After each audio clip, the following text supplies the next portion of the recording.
सबको जय यीशु की। प्रभु यीशु क्रिस्त में प्यारे भाइयों बहनों, नवजीवन का संदेश इस शीर्षक के अंतर्गत प्रतिदिन का ईश्वर का जीवंत वचनों को सुनने के लिए, समझने के लिए, ग्रहण करने के लिए और उन वचनों के अनुसार जीवन बिताने की शक्ति, सामर्थ्य, कृपा, अनुग्रह मांगते हुए एक सुंदर आदर्श क्रिस्तीय जीवन बिताने की विशेष कृपा मांगने के लिए मैं आप सभी लोगों का हार्दिक स्वागत करता हूं। आज मार्च की 15 तारीख है, शनिवार का दिन है और आज के दिन में मुख्य रूप से प्रभु यीशु मसीह अपनी अनोखी शिक्षा को हम सबों को देते हैं।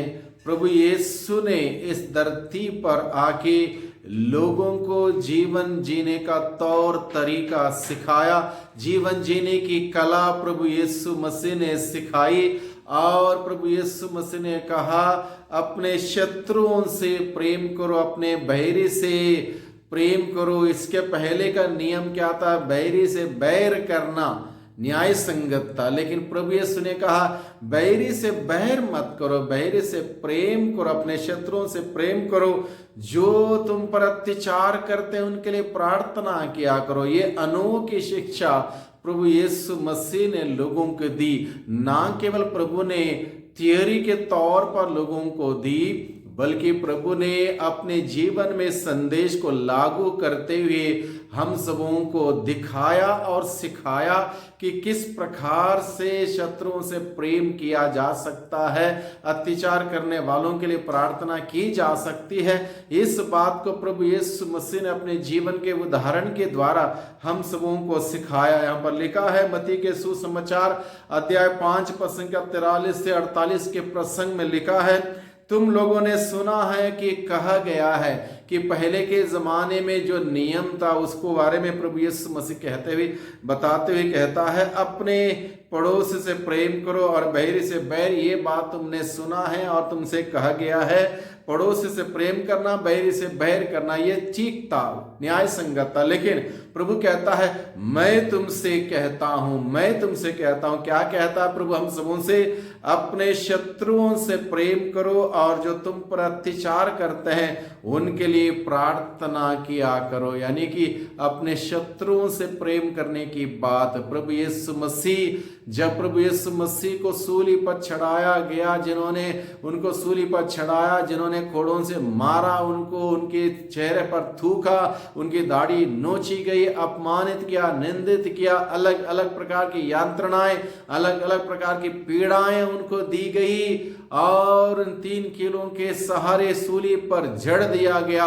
उन सभी लोगों के लिए प्रभु ने उस पीड़ा में रहते हुए, तकलीफ में, वेदना में रहते हुए, सूली पर तड़पते तड़पते अपने अब्बा पिता से यही प्रार्थना की, पिता इन्हें क्षमा कर क्योंकि ये नहीं जानते कि ये क्या कर रहे हैं। अपने शत्रुओं के लिए प्रार्थना करने का एक सुंदर नमूना प्रभु यीशु मसीह ने हम सबों के सम्मुख रखा, प्रस्तुत किया। सुंदर प्रार्थना प्रभु यीशु मसीह ने पीड़ा में रहते हुए की और हम सबों को प्रभु यही संदेश देता है, अपने शत्रुओं से प्रेम करो और जो तुम पर अत्याचार करते हैं उनके लिए प्रार्थना करो किया करो। प्रभु ने अपने सारे अत्याचारियों के लिए अपने अब्बा पिता से प्रार्थना की, दया की भीख मांगी, दया की याचना की और यही शिक्षा प्रभु हम सबों को देता है, क्योंकि प्रभु जानते थे कि केवल क्षमा देने से ही शांति स्थापित होती है।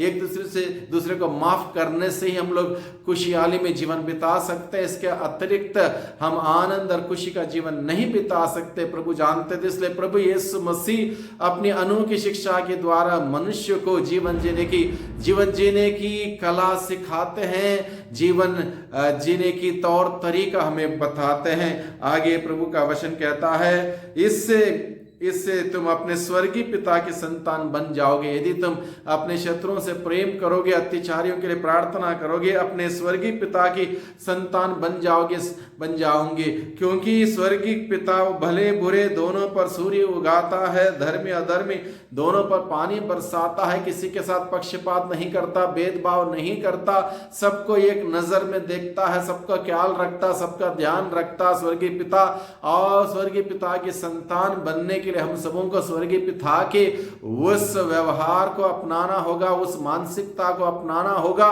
स्वर्गीय पिता जैसे सबसे प्यार करता है, सबसे प्यार करने के मनोभाव धारण करना होगा। इसलिए प्रभु हम सबों को बुलाता है और प्रभु कहता है यदि तुम उन्हीं से प्रेम करते हो जो तुमसे प्रेम करते हैं तो पुरस्कार का दावा कैसे कर सकते हो? ऐसा तो हर कोई कर सकता है। जो हमसे प्यार करते हैं उनसे प्यार करना बहुत बड़ी बात नहीं है। जो हमसे प्यार नहीं करते, हमसे नफरत करते, ईर्ष्या करते, जलन की भावना रखते, उनसे प्यार करना बहुत कठिन है। ये बात प्रभु चाहता है कि हम सब करें। इसलिए प्रभु हमसे क्या कहता है? यदि तुम उन्हीं से प्रेम करते हो जो तुमसे प्रेम करते हैं तो पुरस्कार का दावा कैसे कर सकते हो? क्या नाकेदारी भी ऐसा नहीं करते? यदि तुम अपने भाइयों को ही नमस्कार करते हो तो क्या बड़ा काम करते हो? क्या गैर यहूदी भी ऐसा नहीं करते? इसलिए तुम पूर्ण बनो जैसा तुम्हारा स्वर्गीय पिता पूर्ण है। यानी कि प्रभु यीशु मसीह क्या संदेश देता है कि हम सभी अपने स्वर्गीय पिता के समान दयालु बने, सहनशील बने, प्रेममय बने, सबसे प्रेम करें, सबकी सहायता करें, सबकी मदद करें, कोई भेदभाव ना करें, पक्षपात ना करें, बड़े प्यार से मधुरता का संबंध रखते हुए सुंदर जीवन हम सभी बिताएं। इसलिए प्रभु हम सबों को आज के दिन के संदेश के द्वारा हम सबों को निमंत्रण देता है, बुलाता है और कहता है कि हम स्वर्गीय पिता के समान बने।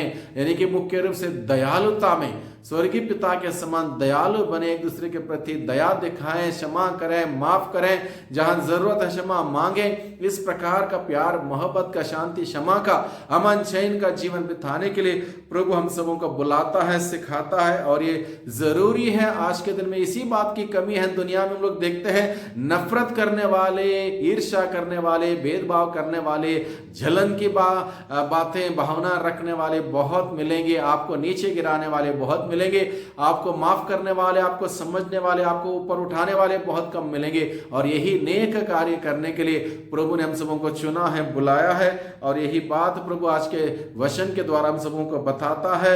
और आज के पहले पाठ में प्रभु यही कहता है, आज तुम्हारा प्रभु ईश्वरीय नियमों तथा आज्ञाओं का पालन करने का आदेश दे रहा है। यानी कि प्रभु हम सबों के सामने ये नियम और आदेश को रख रहा है, इसका पालन करने के लिए बता रहा है। यदि हम प्रभु के उस नियम और आदेश का पालन करेंगे निश्चित रूप से स्वयं आनंदित रहेंगे, दूसरों को आनंद खुशियां प्रदान करेंगे और इस प्रकार से एक सुंदर जीवन बिता पाएंगे। इसलिए आज के दिन में प्रभु का वचन सुना है, उसको ग्रहण किया है, अपने दिल में रखें, उस पर मनन चिंतन करें, उसके अनुसार जीवन बिताने का प्रयास करें, प्रभु की शक्ति सामर्थ्य मांगे। दुर्बल हम सभी जरूर हैं, लेकिन प्रभु की शक्ति सामर्थ्य के द्वारा हम प्रभु के वचन के अनुसार जीवन बिता पाएंगे। वही प्रभु हम सबों को आशीष दें, बरकत दें, अपने सामर्थ्य से भर दें। सबको जय यीशु की, सबको धन्यवाद।